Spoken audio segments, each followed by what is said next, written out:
اس امت کو رمضان خصوصیت سے ملا جس میں اللہ تعالیٰ نے لیلۃ القدر اتاری، جس میں اللہ کے نبی نے اعتکاف رکھا، اور اس کا فرض روزہ اس کی قیمت آپ اس حدیث سے لگائیں، لو ان رجلا صام یوما تطوعا ثم اعطی ملء الارض ذهبا لم یستوف ثوابہ دون یوم الحساب۔ جس شخص نے نفل روزہ رکھا اور اس روزے کے بدلے میں پوری دنیا سونے سے بھر کے اس کو پیش کی گئی کہ آپ کا نفل روزہ ہے نا، اس کا یہ صلہ ہے، ساری دھرتی سونے سے بھر کے، تو میرے نبی کا فرمان ہے یہ سونے سے بھرا ہوا جہان بھی اس روزے کا بدلہ نہیں بن سکتا، اس روزے کا بدلہ اللہ ہی دے گا۔ تو اب آپ بتائیں فرض روزے کی قیمت کیا ہوگی؟ تو اب دعا کرو اللہ پوری امت کو روزے رکھنے کی توفیق۔ اللہ تعالی ہمارے سرحد کے بھائیوں کو جزائے خیر دے۔ پٹھان روزہ نہیں چھوڑتے، بہت کم، وہ نماز نہیں پڑھتا ہوگا لیکن مر جائے گا روزہ نہیں چھوڑے گا۔ یہ ان میں ہمارے ان بھائیوں میں خصوصیت ہے۔ پنجاب میں کچھ روزہ رکھتے ہیں، زیادہ نہیں رکھتے۔ سندھ میں برائے نام ہے، اور آگے بلوچستان میں کسی کو پتہ ہی کوئی نہیں ہوتا، بلوچوں کا جو ہے بروہی علاقہ۔ تو آپ لوگ دعا کرو، آپ اللہ کے راستے میں ہو کہ اللہ پورے ملک والوں کو بھوک کا خوف نکال دے، پیاس کا خوف نکال دے۔ اس لیے تو اللہ تعالیٰ فرماتا ہے کہ روزے کا بدلہ میں خود ہوں۔ نماز پڑھو جنت، حج کرو جنت، عمرہ کرو، ذکر تلاوت جنت، تبلیغ جہاد تصنیف تالیف ذکر بندگی جنت۔ روزہ رکھو تو اللہ کہتا ہے میں مل جاتا ہوں، روزے پہ اللہ مل جاتا ہے، الصوم لی وانا اجزا بہ۔ اور روزہ دو چیزیں پیدا کرتا ہے، صبر اور تقوی۔ اور قرآن اس صبر تقوی کو سورہ یوسف میں ایسے آ کے ضرب لگاتا ہے۔ سورہ یوسف کے حسین ہونے کی بہت سی وجوہات ہوں گی، ڈھونڈتا رہتا ہوں کبھی ملی نہیں۔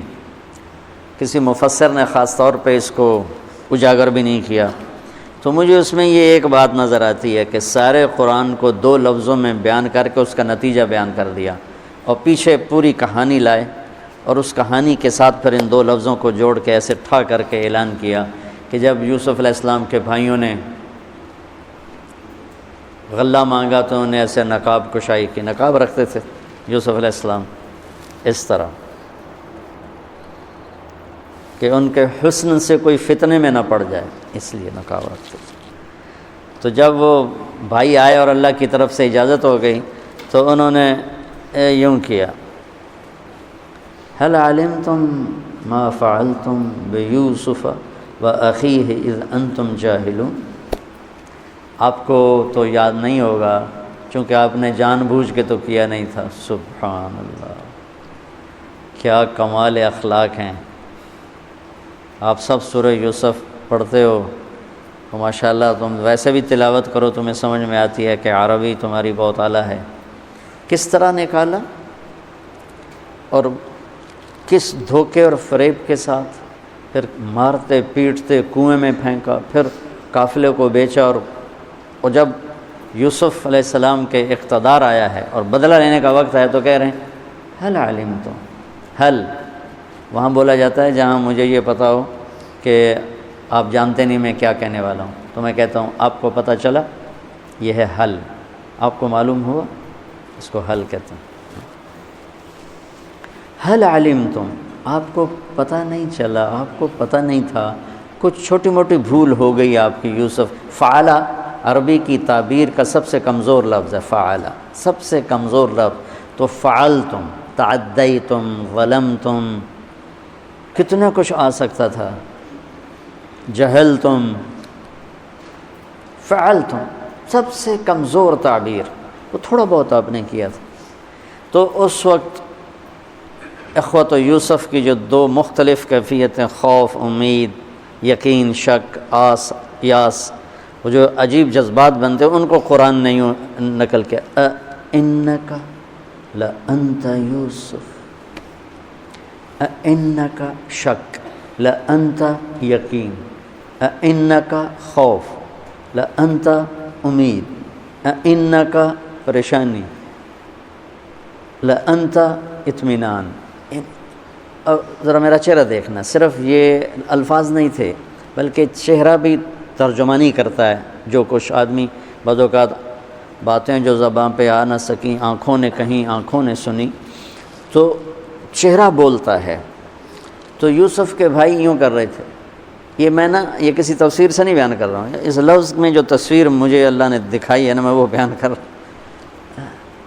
اِنَّکَ لَأَنْتَ یوسف، لہجہ سنو، لہجہ اِنَّکَ لَأَنْتَ یوسف، سبحان اللہ۔ اس میں ساری چیزیں، دو متضاد، خوف، امید، شک، یقین، ڈر، امن، اندیشہ، اطمینان، کہ بھائی ہے مہربانی کرے گا، پر ہم نے زیادتی کی ہے بدلہ لے گا، بھائی ہے معاف کرے گا، بادشاہ بن چکا ہے ہمیں تباہ کر دے گا۔ یہ ان سارے کیفیات کا ہے انک، شک، خوف، لأنت یوسف، اس کے ساتھ ان کا چہرہ تبدیل ہوا ہے۔ قال انا یوسف وہذا اخی قد من اللہ علینا انہ من یتق ویصبر فإن اللہ لا یضیع اجر المحسنین۔ جو تقوی اور صبر اختیار کرتا ہے اللہ اسے کبھی ضائع نہیں کرتا۔ یہ بات پتہ نہیں میں سمجھا سکوں کہ نہیں۔ اس انداز میں صبر اور تقوی کو لائے کہ پوری طاقت کے ساتھ آ کے دھماکہ کیا۔ سورہ یوسف کے حسن میں ایک یہ بھی خوبصورت حسن ہے کہ سارے قرآن کو نچوڑ کے یوں پیش کیا۔ روزہ کیا کرتا ہے؟ صبر بھی دیتا ہے، تقوی بھی دیتا ہے۔ یوسف علیہ السلام کا تقوی کیا تھا؟ زلیخا کا قصہ، اور صبر کیا تھا؟ 40 سال بھائیوں کی زیادتیوں کے بعد جب سامنے آئے تو کہا جاؤ معاف کیا۔ اور جب والدین آئے اور سارے بھائی ملے تو کیا کہا؟ لقد احسن بی اذ اخرجنی من السجن۔ بھائیوں نے بیچ میں جو زیادتی کی تھی اس کو بتایا ہی کوئی نہیں، صرف اتنا بتایا کہ اللہ نے مجھے جیل سے نکالا۔ پچھلی کہانی آف کر دی، کٹ کر دی، کہ بھائی سامنے بیٹھے تھے تو کہیں ان کو شرمندگی نہ ہو، انہیں شرمندگی کا احساس نہ ہو، تو اس پوری کہانی کو کاٹ لیا۔ تو بچوں، یہ جو روزہ ہے یہ وہ تقوی اور صبر لے کر آتا ہے۔ تو آپ روزہ بھی رکھو، سحری افطاری دعاؤں کا اہتمام کرو، کیونکہ یہ دونوں وقت دعاؤں کی قبولیت کی۔ جب کبھی ہمت تھی تو بڑی لمبی لمبی دعا میں مانگتا تھا، سحری میں جلدی اٹھ جانا، افطاری میں پہلے ایک طرف کونے میں بیٹھ جانا اور لمبی لمبی دعائیں کرنا۔ اب تو وہ روزے فاقہ کی وجہ سے سر درد شروع ہو جاتا ہے، نماز پڑھنا ہی مشکل ہوتا ہے، اور گھڑی پر ہی نظر ہوتی ہے کس لیے روزہ افطار۔ تو آپ لوگ دعا کرو کہ اللہ پورے ملک کو روزہ رکھنے کی توفیق دے، کوئی روزہ نہ چھوڑے، کوئی تراویح نہ چھوڑے۔ ساری امت اور حرمین میں جو عمرے پہ جا رہے ہیں، طواف پہ جا رہے ہیں، اعتکاف پہ جا رہے ہیں، اللہ ان کے یہ قبول فرمائے۔ جو اللہ کے راستے میں جماعتیں پھر رہی ہیں، اللہ تعالیٰ ان کے سفر قبول فرمائے، اور اس رمضان کو پوری امت کی ہدایت کا اللہ تعالیٰ رمضان بنا دے۔ یہ قرآن کے اترنے کا مہینہ ہے، اس میں قرآن پڑھا جاتا ہے، اور اس امت کو اللہ نے یہ فضیلت بخشی ہے کہ انہوں نے اپنی کتاب کی حفاظت کی ہے، اور اس کی ابتدا اللہ نے سورہ فاتحہ سے فرمائی ہے۔ تو سورہ فاتحہ جبریل لے کر نہیں آیا، جبریل آپ کے پاس بیٹھے تھے، تو ایک دھماکہ ہوا، تو آپ نے فرمایا یہ کیا دھماکہ ہے؟ کہ یا رسول اللہ، آج ایک دروازہ کھلا ہے جو پہلے کبھی نہیں کھلا، اور آج ایک فرشتہ آ رہا ہے جو آج تک زمین پہ نہیں آیا، اور ایک کلام لے کر آ رہا ہے جو آج تک کسی نبی پر نہیں آیا۔ تو وہ فرشتہ حاضر ہوا اور آپ کو 2 کلام پیش کیے، ایک سورۃ فاتحہ اور ایک سورہ بقرہ کا آخری رکوع، آمن الرسول سے لے کر آخر تک۔ ابشر بنورین، آپ کو 2 نوروں کی بشارت ہو، سورۃ فاتحہ اور سورہ بقرہ کا آخر رکوع۔ تو ہم تھوڑی سی بات سورہ فاتحہ پر کریں گے کہ میرے نبی نے فرمایا اوتیت المثانیہ مکان التورات والمائدہ مکان الانجیل والحوامیم مکان الزبور وفضلت بالمفصلات۔ میرے سب سے بڑی کتاب تورات تھی، سب سے بڑی، اٹھانا بھی مشکل تھا، اتنی بڑی کتاب تھی۔ میرے نبی نے کہا اللہ نے مجھے تورات کے بدلے میں سورہ فاتحہ دی تھی، 7 آیات سورہ فاتحہ دی تھی۔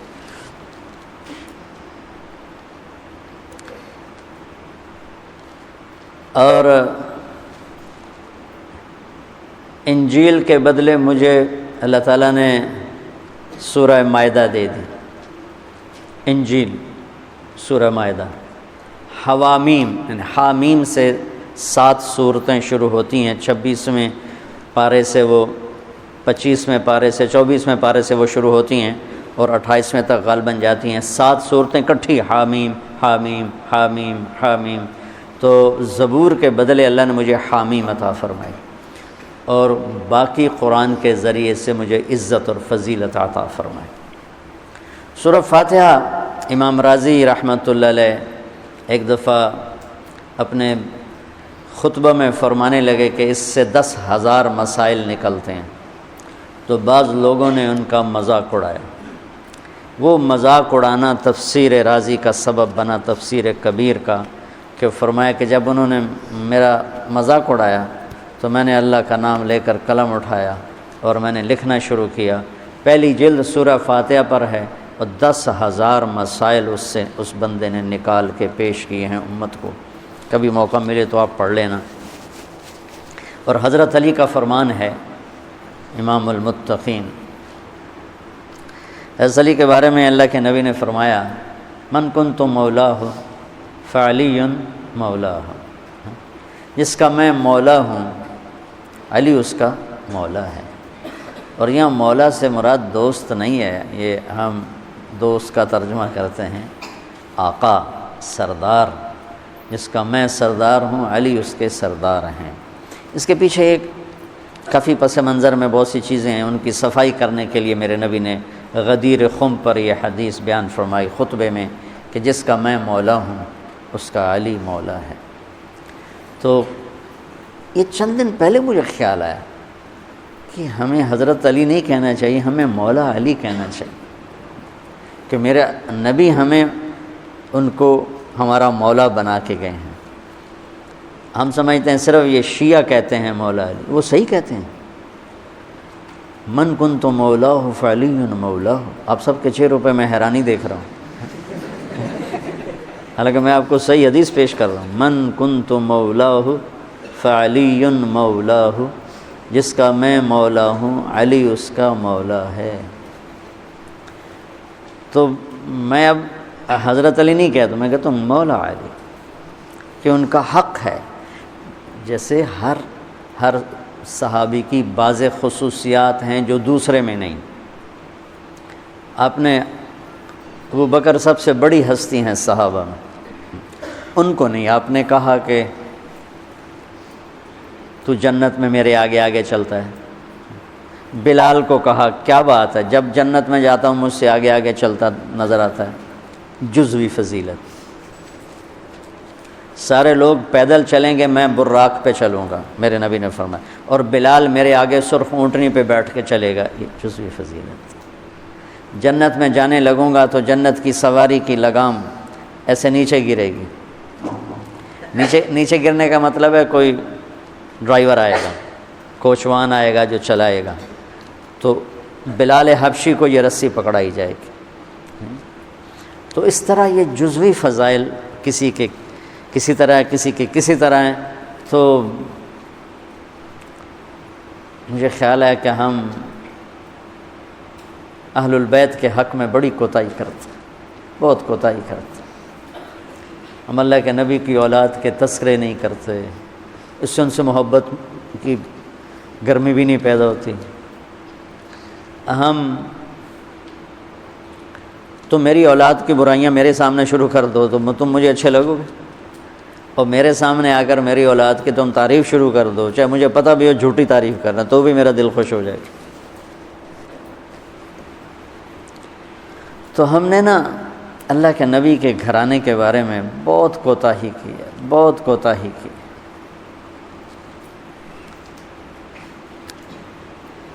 تو تم سنتے رہتے ہو، میرے ہر بیان میں اہل بیت کا تذکرہ ہوتا، اور یہ میرا ایمان ہے کہ یہ میری بخشش کا بہت بڑا وسیلہ ہے اگر اللہ کے ہاں قبول ہوگی۔ ریاکاری میں مردود ہو گیا تو وہ تو الگ بات ہے، اور جو اس کا ہر فیصلہ حق ہے، لیکن اگر میرے اللہ نے قبول فرمایا تو میرے بیانوں میں میری سب سے بڑی متاع میرے نبی کے گھر کا تذکرہ ہے۔ میں اس سے اندر کی محبت سے بھر کے کرتا ہوں، اور اپنی کوتاہی پر اور امت کی کوتاہی پر استغفار کرتا ہوں کہ ہم نے اپنے نبی کی اولاد بھلانا تو کیا ہے، 60 سال میں کیا کر دیا، ذبح کر کے رکھ دی۔ مجھے حیرت ہوتی ہے کہ نبی کا نواسہ ہو اور ادھر سارے نامراد سور قسم کے انسان ہوں، اور پھر ان کے پیچھے لگ کے نبی کے نواسے کو ذبح کر دیا جائے، کچھ سمجھ میں نہیں آتی۔ شاید اللہ ان کے عالی شان مقام طے کر چکا تھا۔ جب وہ سب ساتھیوں نے کہا نا کہ آپ واپس چلیں، وہاں ابن زیاد آ چکا ہے، واپس چلیں، تو فرمایا کہ نہیں مجھے جانا ہے۔ ان کا تم موت دیکھ رہے ہو، کیوں جا رہے ہو؟ کہا مجھے میرے اللہ کے نبی خواب میں ملے ہیں، انہوں نے مجھے کچھ بات فرمائی ہے، لہذا مجھے جانا ہی جانا ہے۔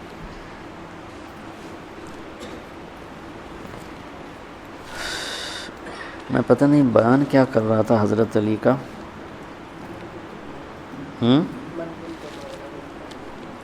میں اس پر کوئی بات کہنا چاہتا تھا۔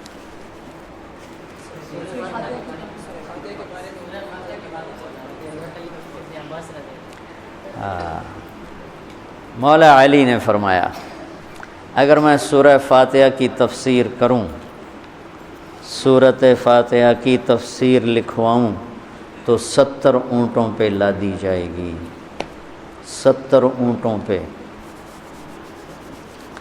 اور یہ خالی دعویٰ نہیں تھا، ایک حدیث اور سنو۔ ایک دفعہ عشاء کی نماز پڑھا کے تشریف فرما ہوئے اور فرمایا آؤ آج میں تمہیں سورہ فاتحہ کی تفسیر سناؤں۔ تو شروع کرتے ہیں بسم اللہ سے، اور بسم اللہ کی با سے شروع کرتے ہیں۔ عربی میں تو حروف کا بھی مطلب ہوتا ہے نا، با کا مطلب بیان کرنا شروع کیا، اور فجر کی اذان ہو گئی، با چل رہی تھی۔ سبحان، ہم نے تو تم نے تو شاید وہ کتاب دیکھی نہیں، وہ شرح میت عامل الباء للالصاق مررت بزید، ہمیں تو بس اتنا ہی آتا ہے۔ یا حرف جر ہے، باؤ تاؤ کاف و لام و واؤ منز و مسخلا ربا حاشا من عدا حتی، کیا ہے حتی الہ، وہ جو من نحمیر زبانی یاد کی تھی۔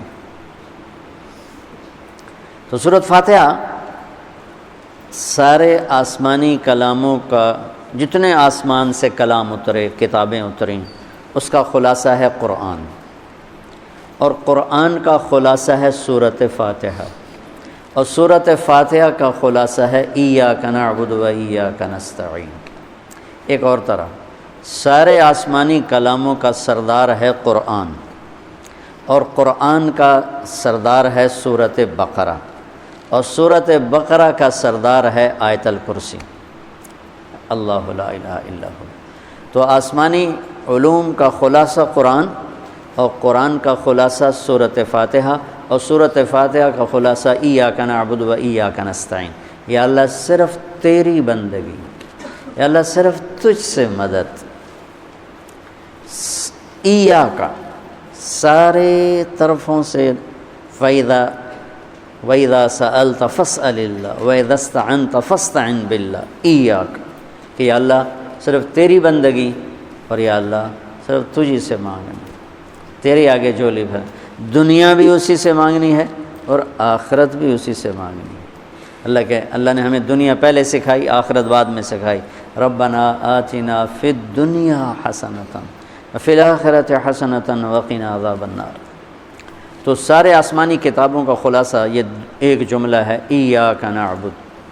اور بندگی صرف نماز نہیں، بلکہ پوری زندگی اللہ کی چاہت میں گم ہو جائے، ڈھل جائے، اور ہر ضرورت میں اللہ اس کی طرف ہاتھ اٹھے، مخلوق کی طرف ہاتھ۔ ایک ہوتا ہے ایک دوسرے کی مدد کے لیے، بھائی اپنا ٹریکٹر دینا، یار میری ہمارے ہاں ہم نے اپنی مثال دینی، جب ایک دم زمین تیار کرنے کا وقت آتا ہے تو وہ 3 ٹریکٹر بھی کافی نہیں ہوتے، تو تو ہم کہتے ہیں جی ذرا اپنا ٹریکٹر بھیج دینا، ایک ہی دن میں ہماری زمین ساری تیار ہو جائے۔ یہ ایک دوسرے کی امداد باہمی ہے۔ مدد جہاں انسان بے بس ہے، صرف اللہ ہی کر سکتا ہے، ان چیزوں میں اللہ کے سامنے جھولی پھیلانا، اسی کو پکارنا، اسی کے آگے ہاتھ پھیلانا اور اسی کے آگے سر جھکانا۔ حنین میں صحابہ جیسی ہستیوں نے کہا آج ہمیں کوئی نہیں ہرا سکتا، ہم بہت زیادہ ہیں۔ اللہ نے ایک حلے میں اڑا کے سب کو کہاں سے کہاں بھگا دی۔ لن نغلب من قلۃ، آج ہمیں کوئی نہیں ہرائے گا۔ تو پہلے حملے میں ہی قدم اکھڑے اور صرف 88 آدمی اللہ کے نبی کے ساتھ رہ گئے، 12,000 بھاگ گئے۔ پھر یوم حنین اذ اعجبتکم کثرتکم فلم تغن عنکم شیئا۔ تو میرے عزیزو، سورۃ فاتحہ پورے قرآن کی چابی ہے، تمہید ہے۔ قرآن توحید بتاتا ہے، رسالت بتاتا ہے، آخرت بتاتا ہے۔ سورۃ فاتحہ میں توحید بھی ہے، رسالت بھی ہے اور آخرت بھی ہے۔ الحمدللہ رب العالمین الرحمن الرحیم مالک یوم الدین۔ الرحمن الرحیم تک اللہ کی ذات صفات توحید ہے، مالک یوم الدین جزا سزا اور آخرت ہے، ایاک نعبد و ایاک نستعین یہ مقصد زندگی ہے، اہدنا الصراط المستقیم یہ طلب ہے زندگی کی، سب سے بڑی طلب ہدایت ہے، الصراط الذین انعمت علیہم یہ رسالت کہ جن پر تیرا انعام ہوا، اولئک مع الذین انعم اللہ علیہم من النبیین والصدیقین والشہداء والصالحین وحسن اولئک رفیقا۔ تو سورۃ فاتحہ کو مجھے کوئی یاد پڑتا ہے، ایک دفعہ میں نے کہیں پڑھا تھا کہ اللہ اپنی ذات کو اتنے خوبصورت انداز میں بیان کرتا ہے، الحمدللہ رب العالمین الرحمن الرحیم مالک یوم الدین۔ یہ تو غیب کے صیغے کے ساتھ بات ہو رہی، لیکن اللہ اپنی ذات کو اس قدر خوبصورت انداز میں بیان کرتا ہے کہ ان 4 لفظوں میں اللہ سامنے آ جاتا ہے، تو سننے والا اللہ کو سامنے دیکھ کر کہتا ہے ایاک نعبد، تیری ہی بندگی کرتے ہیں، وایاک نستعین تجھ سے مانگتے ہیں، کیونکہ اللہ کو دینے کے لیے کہیں سے مانگنا نہیں پڑتا۔ وہ میں تھا گاؤں میں، تو ایک ہمارا رشتہ دار برادری میں نے سب سے دوستی لگا کے رکھی، سب سے ملتا ہوں۔ مجھے کہنے لگا طارق میاں بندہ تو بڑا چنگا ہے پر تو وابیاں نہ رل گئے ہیں۔ کیا وابی کون ہوندے؟ ہے کہ جڑے پیرانوں نہیں مندے، ہے کہ پیرانوں تو سارے مننے ہیں، اللہ دے ولیاں دا کوئی انکار ہے بھلا؟ ہاں یہ آنے ہے بھئی پیر پتر نہیں دے سکتا تو پیر دعا دے سکتا ہے، پتر تو اللہ دینا ہے، کہ یہ تو گل ہر پیر صاحب دا کوٹا ہے اللہ کو اندر وچوں لے کے دے دینا، سمجھو؟ ہر پیر صاحب کا کوٹا ہے، اس کوٹے میں سے اللہ سے لے کر دے دیتا ہے۔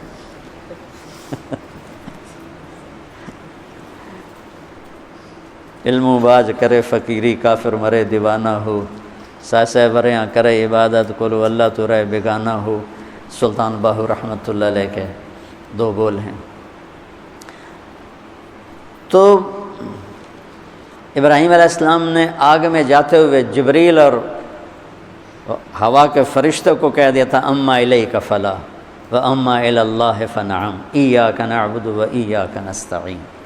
اللہ تعالیٰ نے اپنی ذات کو اس خوبصورت انداز میں پیش کیا کہ جیسے جیسے ہم اللہ کو دیکھ کر کہہ رہے ہیں ایاک نعبد و ایاک نستعین، اللہ صرف تیری بندگی کریں گے، یہ سر اور کہیں نہیں جھکے گا، اور یا اللہ صرف تجھ سے مانگیں گے اور کسی سے نہیں مانگیں گے۔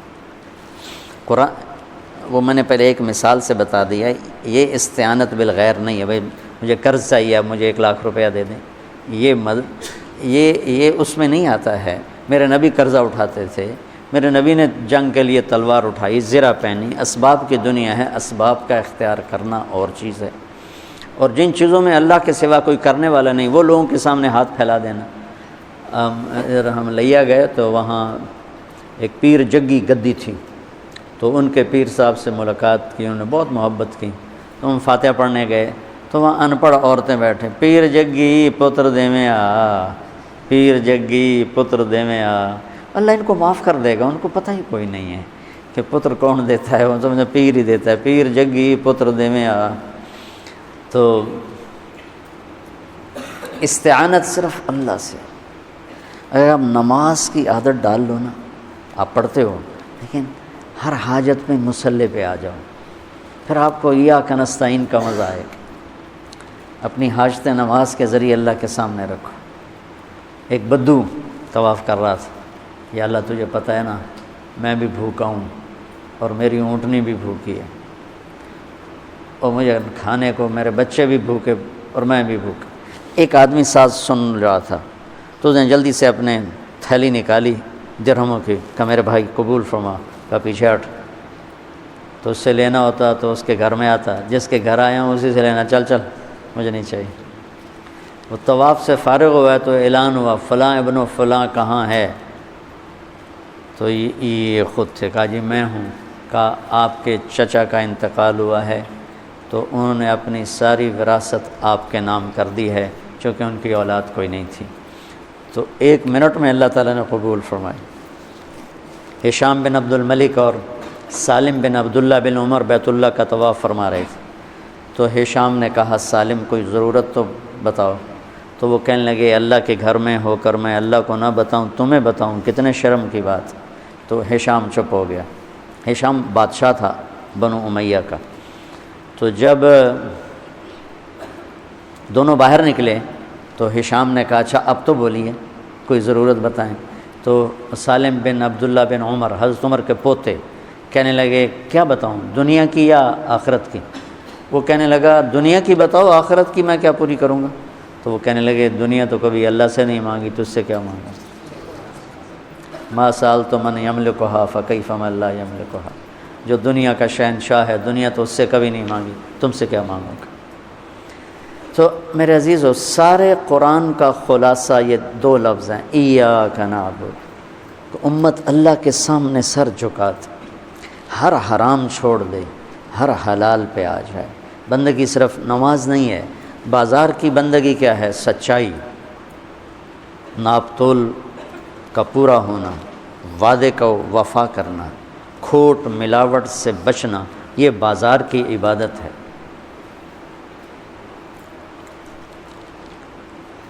اقتدار کی عبادت کیا ہے؟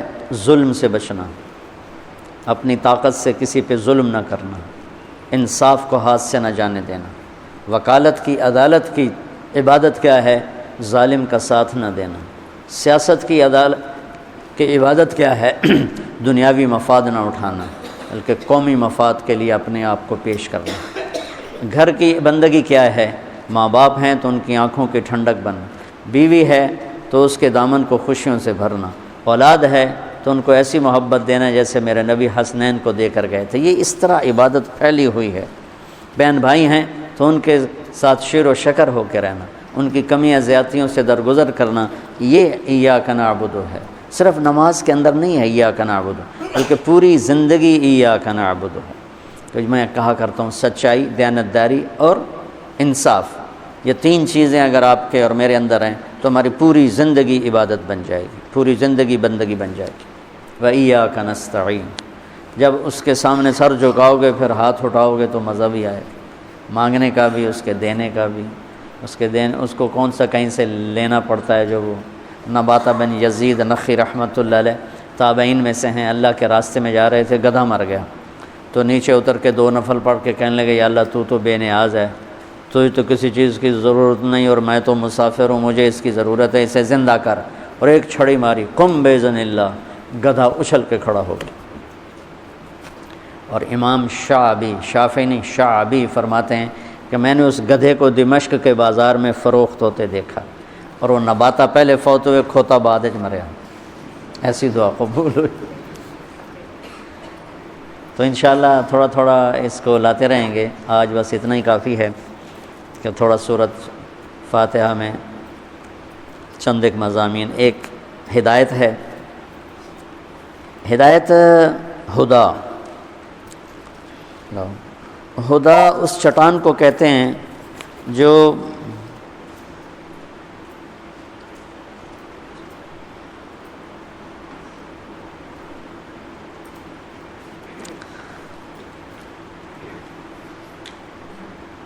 یہ کہتے ہیں کہ بھائی اس کو ذرا بند کر دو، بند کر دو۔ یہ کہتے ہیں شیعہ اس حدیث سے مولا کے لفظ سے خلیفہ اول مراد لیتے ہیں اور مولا سے مراد حضرت علی کو خدا کا درجہ دیتے ہیں، یہ بات غلط ہے۔ اس لیے یہ کہنا کہ شیعہ ٹھیک کہتے ہیں تو اس میں شبہ پیدا ہوتا ہے کہ ہمارا مولا کہنا تو اور ہے۔ خلیفہ اول مراد لیتے ہیں، یہ ان کی خطا ہے، بند ہے نا، ہاں یہ ان کی خطا ہے، گمراہی ہے، اور خدا کا درجہ یہ ان پر بہتان ہے۔ ان کے جاہل لوگ جیسے بریلیوں کے جاہل پیر جگی پتر دیویں آ، تو بریلیویت کا یہ پیغام ہرگز نہیں ہے۔ ہم جاہل بریلیوں کو بنیاد بنا کر ہم پر پورا مسلک فٹ کر دیتے، چونکہ دونوں طرف عداوت ہے نا، تو کمزور پہلو پکڑنا ہے، صحیح نہیں پکڑنا، اور تعویل نہیں کرنی، اپنی تعویل کرنی ہے، دوسرے کی تعویل بالکل نہیں کرنی ہے، اور جو ان کا کمزور پہلو ہے وہ پکڑنا ہے، صحیح پہلو نہیں پکڑنا ہے، یا کمزور کو اچھے طریقے سے اگر بیان کیا جا سکے تو وہ نہیں کرنا ہے، تو وہ خلیفہ اول مراد لیتے ہیں، غلط۔ اور نصیری،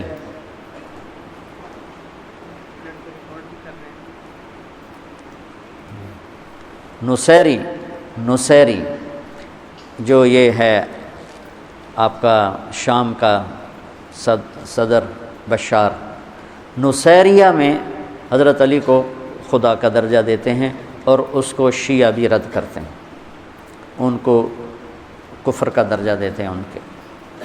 ہم مولا کہتے ہیں جو میرے نبی نے کہا مولا۔ کوئی کیا مطلب لیتا ہے، ہمیں اس سے کیا غرض؟ داڑھی تو سکھ بھی رکھتے ہیں، پھر کیا کہو گے؟ داڑھی نہیں رکھتے ہیں، اور جو ملک شام کے قسیسین اور رہبان ہیں پوری داڑھی رکھتے ہیں، پورے بال رکھتے ہیں، تو ان کے بہت سے کلپس میں نے دیکھے ہوئے ہیں۔ جو روم کے رہبان ہیں وہ کلین شیو ہیں، جو بیت المقدس کے رہبان ہیں وہ لگتا ہے جیسے ہم اگر اس صلیب گلے میں نہ ہو تو لگے کہ کوئی بہت بڑے علامہ جا رہے ہیں۔ تو جب میرے نبی کہہ رہے ہیں من کنت مولاہ فعلی مولاہ، اس کے بعد کوئی تعویل کی گنجائش ہی کوئی نہیں، ہم اسی معنی میں لیتے ہیں جو صحیح معنی ہے۔ ہم نے صحیح معنی میں لینا چھوڑ دیا، انہوں نے غلط میں لے لیا۔ آپ صحیح معنی میں لیتے تو وہ غلط میں کم جاتے۔ تو بچوں، تعصب کوئی اچھی چیز نہیں ہے۔ جتنا کوئی گمراہ ہونا اتنا اس سے ہمدردی ہونی چاہیے کہ یا اللہ یہ جہنم میں چلا جائے، اسے کسی طرح اس کو بچا دے۔ ہے انور شاہ صاحب ٹرین پہ چڑھنے لگے تو ایک سکھ اترا، تو شاہ صاحب نے کیا ہائے، تو وہ کہتا ہے مولوی جی کیوں ہے؟ تو شاہ صاحب نے کہا ایسا خوبصورت چہرہ جہنم میں جلے گا۔ اس نے وہیں کلمہ پڑھ لیا۔ یہ مقصود ہے وراثت علم، وراثت انبیاء میں یہ درد ہے، وراثت انبیاء، کہ جو جتنا دین سے دور ہے اتنا اس سے محبت کرو کہ بچ جائے، کہیں جہنم سے بچ جائے۔ اللہ کے نبی نے آخری حد تک ابو جہل کی اتنی منتیں کی کہ ابو جہل کہنے لگا بس کرو، حل انت منتہن، بس کرو، میں قیامت کے دن گواہی دے دوں گا کہ تو نے اپنے رب کا پیغام ہمیں سنا دیا تھا۔ محبت تو ہمارے نا علمی اور دینی حلقوں میں، میں وہ لاسانی سرکار ہیں کوئی، مجھے تو نہیں پتہ کون تھے، اتنا تھا کہ وہ رکشوں کے پیچھے ان کے فوٹو لگے ہوتے تھے، اور لاسانی سرکار، تو مجھے پتہ چلا ان پہ قاتلانہ حملہ ہوا۔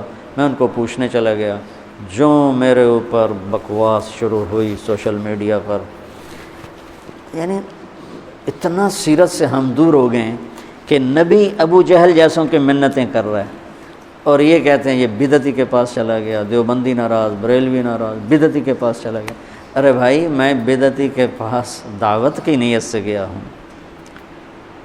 ثم انی دعوتہم جہارا ثم انی اعلنت لہم واسررت لہم اسرارا۔ تم دیکھو تو صحیح انبیاء کا طرز کیا ہے اپنی قوم کے بارے میں۔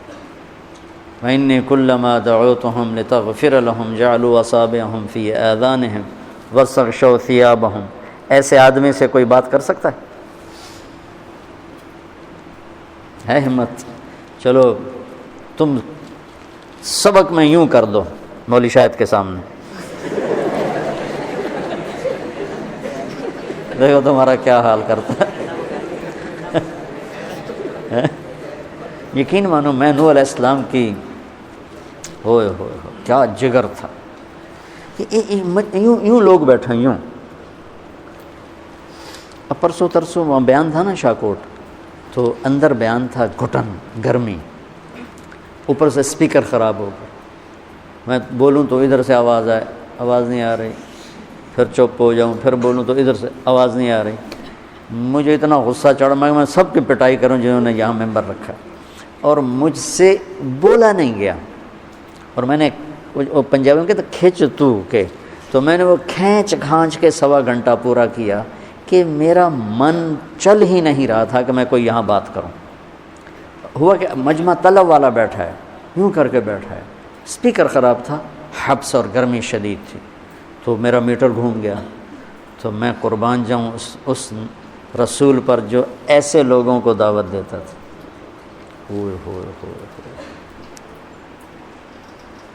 مطلب ہمارا جو ہے نا یہ عجیب سا دین بن گیا ہے، جو دین آیا ہی اس لیے تھا لتخرج الناس من الظلمات الی النور، پڑھو تو صحیح، لتخرج الناس من الظلمات الی النور۔ وہی امت کہہ رہی ادھر کیوں جاتے ہو، ان کے پاس کیوں جاتے ہو، ان کے پاس کیوں جاتے ہو، وہ تو یہ ہیں، وہ تو وہ ہیں، وہ تو وہ ہیں۔ ارے لوگ، میرے بچوں، یہی تو چیز تمہارے اندر پیدا کرنا چاہتا ہوں، تمہارے اندر سے زہر نکالنا چاہتا ہوں فرقہ واریت کا، کہ کسی طرح یہ نکلے، اور جو عادت بن جاتی اسے نکالنا مشکل ہوتا ہے۔ بابا اسماعیل ہمارے ایک ساتھی تھے جی، اچھا جا رہا ہے، چلے آپ چلا دو، اچھا چلا دو بس اتنا ہی تھا۔ بابا اسماعیل تھے تو وہ تھے بڑے غصے والے، اور بڑی لمبی تہجد پڑھتے تھے۔ سروزے میں جو بچے ساتھ نئے جاتے تو ان کو نا ٹھڈے مارو، سونے آئے ہو، اٹھو۔ اچھا، اب وہ ساتھیوں نے مجھے شکایت کی، میں نے اسے بلایا، میں کہا بھائی اسماعیل، تہجد تو نفل ہے، آپ کیوں اٹھاتے ہیں؟ کہا تو پھر آئے کیوں ہیں اور اللہ کے راستے میں نے کہا وہ تو بھی دین سیکھتے پھر رہے ہیں۔ کہا وہ جہنم میں جائیں گے اگر رات کو نہیں اٹھیں گے تو۔ میں نے کہا یہ تو میرے ذمہ، میرے کھاتے میں ڈال دے، تو مہربانی کر کچھ نہ کہا کر، چلو ٹھیک ہے تیرے کھاتے ڈالتا ہوں پھر میں نے کہا دیکھو اٹھانا نہیں، قطع نہیں اٹھاتا۔ اب وہ تو وعدہ کر لیا، اب عادت بن چکی ہے، لہذا اٹھتے ہی دروازے کو ٹھا کر کے کھولتے تو، اور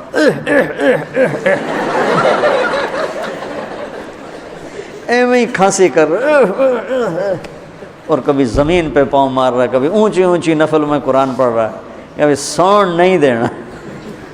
یہ جو زہر ہے فرقہ واریت کا، یہ میں تمہارا نکالنا چاہتا ہوں، تمہیں مزاج نبوت پہ لانا چاہتا ہوں۔ اس لیے تو میں روتا ہوں کہ تم سیرت نہیں پڑھتے ہو، سیرت پڑھو تاکہ تمہیں پتہ چلے کہ مزاج نبوت ہے کیا، کہ داعی کس طرح بے قرار ہوتا ہے۔ فلا تذهب نفسك علیہم حسرات، یہ ہے کیفیت داعی کی، کہ اس کا اندر کیا ہوتا ہے کہ وہ مرنے کے قریب ہو چکا ہوتا ہے۔ لعلک باخع نفسک، یہ داعی ہو، ایسا داعی اس طرح ہوتا ہے۔ لست علیہم بمسیطر، یہ داعی ہوتا ہے۔ چونکہ ہمارے ماحول میں یہ ہے ہی نہیں، اللہ کا فضل ہے ہمیں تبلیغی ماحول ملا اور تبلیغ والے استاد ملے، انہوں نے ہمارے کم از کم میں اپنی ذات تک کہتا کہ یہ زہر نہیں پیدا ہونے دیا۔ ہاں مطالعے کی وجہ سے پیدا ہو گیا، مطالعے کی وجہ سے تقابل میں جب تقابلی مطالعہ کیا تو ایک احساس برتری، احساس حق اور حقارت اور کمی آ گئی، بالکل آ گئی۔ پھر میرا یہ زہر نکالا مولانا سعید خان صاحب رحمۃ اللہ، اللہ اس کی قبر روشن کرے، جو ایک باد صبا کا جھونکا بن کے آیا اور میرے ویرانوں میں گلشن کھلا دی، اور میرے دل کو نفرتوں سے پاک اللہ نے کر دیا۔ میرے دل میں امت کے کسی فرد کے لیے نہ نفرت ہے نہ بغض ہے۔ مجھے اتنا ستایا گیا ہے تبلیغ میں جس کی انتہا کوئی نہیں، اور جتنے ستانے والے ہیں سب سے میرا دل صاف ہے، سب سے میں ملتا ہوں، وہ نہ ملیں تو الگ بات ہے، میں سب سے ملتا ہوں۔ تو میرے عزیزو کھلا دل رکھو، اپنے اوپر کوئی چھاپ نہ لگاؤ سوائے محمدی، سوائے محمدی چھاپ کے کوئی چھاپ نہ، کہ ہم محمدی ہیں، ہم مومن ہیں، ہم مسلم ہیں، ہم ایمان والے ہیں، یہ میری آپ کی پہچان ہے۔ اس پر چلو گے تو آپ کا نفع ہے، ورنہ ہزاروں علماء فارغ ہوتے ہیں، کہاں چلے جاتے ہیں؟ ہزاروں سال نرگس اپنی بے نوری پہ روتی ہے، بڑی مشکل سے ہوتا ہے چمن میں دیدہ ور پیدا۔